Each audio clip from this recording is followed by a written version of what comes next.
নমস্কার বন্ধুরা, সিঙ্গারাজ প্লেটে আপনাদেরকে স্বাগত জানাই।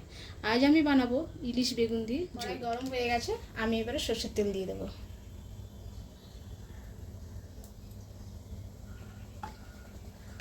এবার আমি মাছগুলোকে ভেজে নেব।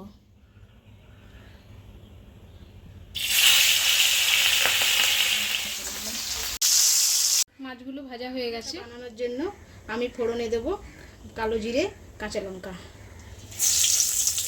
এবার আমি বেগুনগুলো ভেজে নেব।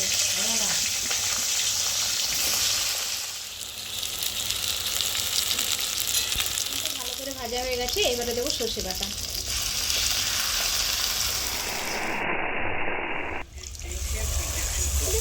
এক চামচে হলুদ, কিছুক্ষণ চাপা দিয়ে রেখে দেবো। ঝোল ফুটে গেছে, এবার আমি চাপাটা খুলে দিলাম। এবারে ঝোলের মধ্যে আমি মাছগুলো ছেড়ে দেবো।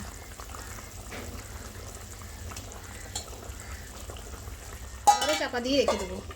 তৈরি আমাদের ইলিশ বেগুন ঝোল। বাড়িতে বানান এবং বর্ষার দিনে গরম ভাতের সঙ্গে আপনারা পরিবেশন করুন।